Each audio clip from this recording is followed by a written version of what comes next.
마지막 절 다시 한번 읽겠습니다. 이새는 다윗 왕을 낳으니라. 다윗은 우리아의 아내에게서 솔로몬을 낳고. 아멘. 인생을 살아간다는 것은 모세의 고백과 같이 수고와 슬픔, 한마디로 고생하고 슬픈 일이 많다고 하나님과 40년을 얼굴을 맞대고 하나님의 지혜를 배우고 율례와 법도를 배운 모세의 고백입니다. 다름이 아니고 수고와 바로 슬픔이라는 거예요. 여기 지금 오늘 아브라함의 계보, 아브라함에서 솔로몬까지를 봤는데요. 이분들도 삶이 평탄치는 않았습니다. 매우 힘들었을 겁니다. 엄청나게 힘들었어요.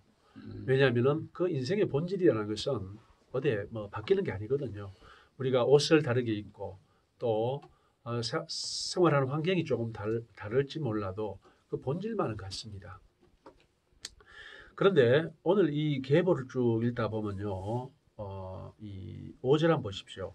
살몬은 라합에게서 보아스를 낳고, 보아스는 루스에게서 오벳을 낳고, 오벳은 이새를 낳고, 이새는 다윗 왕을 하니라. 이렇게 나옵니다. 이렇게 나오는데 여기 이름이 거론된 분들은요, 여기 이 마태복음에 예수님의 계보에 이름이 기록된 분들은 정말 큰 영광이죠. 그죠? 어마어마한 영광입니다. 우리 주 예수 그리스도가 나타나실 그 계보를 대를 이은 그 중요한 위치를 차지하고 있었기 때문에 그 당시는 그들이 어떤지 몰라도 지나가다 보면은 엄청난 그 영광의 자리라는 것입니다. 이제 우리 역사, 대한민국 역사가 참으로 이제 자유민주주의가 되고 사회주의 그리고 주사파 세력들이 완전히 뿌리까지 뽑혀 없어지고 난 뒤에 나중에 이 지난 날을 돌이켜보며 위태위태했던 아마 우리가 몰랐던 그 비밀들이 다 밝혀질 거예요. 밝혀지고 나고 그때가 그렇게 위험했구나, 심각했구나. 그런데 그때 이제 10월 혁명이라고 이름을 붙였다고 합니다. 10월 3일, 10월 9일, 10월 25일 이 세 번의 대규모 집회. 우리 대한민국 역사에서 가장 위대한 전 국민이 일어난 집회입니다. 대학생이 중심이 되고 군인이 중심이 되는데 이것은 모든 종교, 모든 국민이 자유를 갈망하는 모든 국민이 일어났던 위대한 운동이고 위대한 혁명이거든요. 그런데 사실 모르는 사람도 많아요. 속이 답답하 갔었죠. 그런데 나중에 세월이 흐른 후에 그 사건이 교과서에 나오고 그리고 자식들이 물어보는 거예요. 아빠 그때 갔어요? 네 갔다. 정말 자랑스러운 자리가 될 겁니다. 그것도 자랑스러운 자리인데 오늘 이 본문에 오르면 얼마나 자랑스럽겠습니까? 그죠? 그런데 참 이 예수님의 계보에 있었으면서도 이름을 올리지 못한 사람도 굉장히 많다는 거예요. 오늘 5절 보면 살몬과 라합이 나옵니다. 이 살몬과 라합이 누구냐면요. 살몬이 정탐꾼이었잖아요. 여리고성 정탐꾼입니다. 그럼 이 사람이 활동했던 때가 언제냐면 1400년경이에요. 1400년경. 학설에 따라 약간 다르지만 1430년 그 경에 1443년인가 그쯤에 출애굽을 했다고 얘기를 합니다. 예, 주전. 출애굽을 했는데 출애굽을 하고 40년 광야 생활을 했어요. 그리고 이제 이 요단강을 건너서 넘어옵니다. 그리고 정탐꾼을 보내죠. 그죠? 정탐꾼을 보내는데 여리고성의 정탐꾼으로 갔던 사람이 살몬이에요. 그러니까 그 연도로 치면 1400년도입니다. 기원전 1400년도. 그리고 그때 자기를 숨겨줬던 그 기생 여기 보면은 라합이 나오죠. 라합과 결혼합니다. 그래서 보아스를 낳아요. 그런데 우리 보아스 다 알고 있습니다. 룻기의 주인공 아닙니까? 그런데 이 라합과 보아스 사이에는요 몇백 년이 건너뛰어 버렸습니다. 몇백 년이 뛰어나면은 약 300년 내지 또 학설에 따라서 다르지만 200년이나 300년이 건너뛰어 버린 거예요. 네. 그 예수님의 계보가 내려오는데 그 중에 200년, 300년은 건너뛰어 버렸습니다. 왜 뛰었을까요? 언급할 가치가 없기 때문에 되었습니다. 언급할 가치가 없는 거예요. 여기서만 빠진 게 아니고 또 어디서 빠졌습니까? 누가복음에 나오는 예수님의 계보에서도 빠졌습니다. 이들도 분명히 유다 지파의 이 자손으로서 엄청난 긍지와 자부심을 가지고 살아왔을 겁니다. 그러니까 말하자면 사사기 시대를 지내왔을 거예요. 그런데 마침내 그 결론은 어떻습니까? 전혀 이름도 없이 흔적도 없이 사라져버리고 오늘 우리 성경에는 200년 내지 300년을 건너뛰고 바로 보아스로 넘어오는 것을 볼 수 있습니다. 보아스는 누구냐면요. 여기 보면은 5절 살몬은 라베스 보아스를 낳고 보아스는 루스 오벳을 낳고 오벳은 이세를 낳고 이세가 누구냐면요. 바로 다윗의 아버지죠. 다윗이 왕위에 오른 게 언제냐면은 기원전 1000년이에요. 1000년. 자, 1000년인데 이 보아스가 그러니까 이세가 나오잖아요. 그럼 이세와 다윗의 나이 차이가 많이 날까요? 많이 안 납니다. 많이 나봐도 한 40살 났겠죠. 그죠? 아버지입니다. 그리고 30년, 30년을 이렇게 친다 하더라도 기원전 보아스 사건은 언제 나면요. 사사기의 마지막 때쯤 되는 그때의 사건입니다.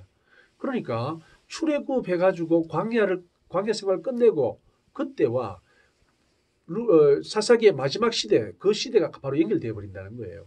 결국 그 사이에 많은 실제로 존재했던 그리스도의 계보를 이어오던 그 인물들이 싹 빠져버렸습니다.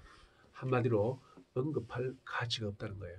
성경은 언급할 가치가 없을 때도 빼버리지만 또 악할 때도 빼버립니다. 전혀 하나님의 편에 서지 못해도 빼버립니다.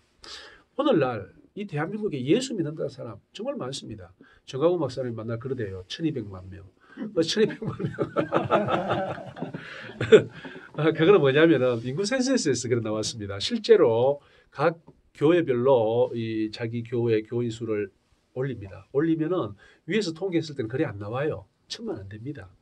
그런데 인구 인구 조사에서 우리나라는 5년마다 하는데 그 조사에서 아마 그게 작년인가 재작년인가 실시됐을 거예요. 그때 얼마 나왔냐면 너무 예상 밖과 더 많이 나왔는 거예요. 결국 왜 가나안 뭐 신자 그러잖아요. 예, 안 나가 신자. 예, 그러니까 집에서 혼자 신앙생활을 뭐 안 하겠지요. 안 하면서도 마음으로는 나는 예수 믿는 사람이다. 옛날 교회 전에 안 나가면서 나는 불교다 하듯이 교회 한 밟아본 사람들이 안 나가지만 그래도 마음속에 나는 기독교인이다. 이렇게 생각하는 사람들이 1200만 명이라는 이야기입니다. 이 1200만 명, 이 많은 사람 중에 정말 하나님이 기억하고 하나님이 정말 이 내 아들, 이 내 딸, 이 종은 내 생명책에 이름을 올린다. 아니면은 행위책에 기록을 올린다. 뭐 그런 사람들이 과연 얼마나 될까 하는 것입니다. 오늘날 참 심각합니다. 특히 이 기독교가 정말 위기에 빠졌어요. 비록 이 정광훈 목사님 저희를 통해 가지고 획기적으로 변한다 하더라도 이 기독교 내부에서 이미 곰고 썩었다는 겁니다. 결국 이 기독교가 이렇게 문제가 된 원인이 어디 있겠습니까? 딴 게 아닙니다. 신학이 잘못돼서 그래요. 신학이. 잘못된 신학을 가르치고 그것을 배운 이 목회자들이 나와서 또 그 잘못된 신학으로 가르치니까 이 목사들이 사회주의가 어땠어요? 사회주의가 좋은 게 아닙니까? 이런 정신 나간 소리를 하고 있으니까 그 밑에 있는 성도들은 어떻게 생각하겠습니까? 결국 이재경이 됐거든요. 결국 오늘날 이 현실을 볼 때 여기에 거의 200 내지 300년 학설에 따라 200이라 할 수 있고 300이라 할 수 있는데 훨씬 더 깁니다. 그보다는. 그 사이에 이 조상들이 누구요? 보아스의 조상들이 싹 빠졌듯이 오늘날도 엄청나게 빠질 수 있다는 것이 오늘 이 본문을 통해서 우리에게 경고하시는 말씀이라는 겁니다. 정말 이 성경은 보면요. 성경은 보면 어떻게 얘기합니까? 구원을 이루어 가라라고 이야기를 합니다. 무슨 말이냐면은 또 발을 씻어야 된다고 얘기했지 않습니까? 이 최후의 만찬을 하고 난 다음에 발을 씻어주는데 내 온몸을 씻어주십시오. 베드로가 이렇게 이야기를 합니다. 할 때 예수님께서 너는 내가 일러준 말로 이미 깨끗하게 되었다. 발만 씻으면 된다. 이렇게 얘기를 합니다. 결국 뭐냐면은요.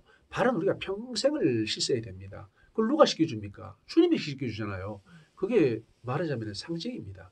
끊임없이 주님과 교제하면서 우리의 연약하고 부족한 부분들을 주님께서 메워주시는 그런 관계 속에서 우리가 이루어간다는 겁니다. 그걸 못 간다는 이야기가 아니고 바로 그런 이야기일 겁니다. 그런데 거기에서 벗어나서 자기의 생각 또는 세상이 가르쳐주는 지혜, 지식, 사상으로 무장한 오늘날 많은 목회자들이 있다는 것입니다. 그런 사람들은 이름에서 빠질 겁니다. 생명록에서 빠질 겁니다.